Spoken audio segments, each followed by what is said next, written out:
உங்களுக்கு pregnancy டைமில morning sickness இருக்காம். So morning சிக்னஸ்னா என்ன அப்படின்னு தானே கேட்குறீங்க.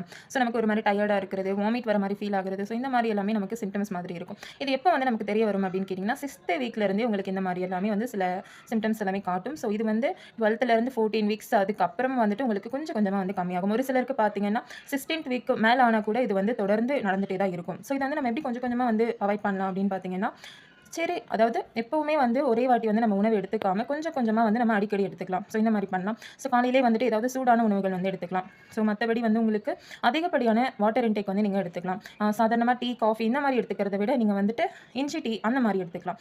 ஸோ ஃபுட் ஸ்மெல்ல வந்து நீங்க ஸ்மெல் பண்றது கொஞ்சம் அந்த இடத்துல இருந்து விலகி வர்றது பெட்டரா இருக்கும். ஸோ இந்த மாரி எல்லாமே பண்ணோம் அப்டின்னா, கொஞ்சம் வந்துட்டு நமக்கு அந்த ஃபீல்ட்ல இருந்து நம்ம பெட்டரா ஃபீல் பண்ணுவோம். ஸோ நான் எப்போ மேம் டாக்டர பார்க்கணும் அப்டின்னு கேட்டீங்கன்னா, உங்களுக்கு ரொம்ப வந்து டயர்ட் ஆகுது, அடிக்கடி வந்து வாமிட் வருது அப்டின்னா நீங்க பார்க்கலாம். ஸோ மத்தபடி உங்களுக்கு வெயிட் வந்து இன்கிரீஸ் ஆகாம வெயிட் ரெடியூஸ் ஆகுது அப்படின்ற ஸ்டேஜ்ல கண்டிப்பா நீங்க டாக்டர பார்க்கணும்.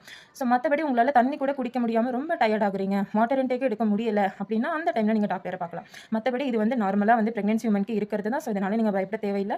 ஸோ மத்தபடி இது மாதிரியான டிப்ஸ் வேணும்னு நினைச்சீங்கன்னா, நீங்க பேஜ மறக்காம ஃபாலோ பண்ணிக்கோங்க. Thank you.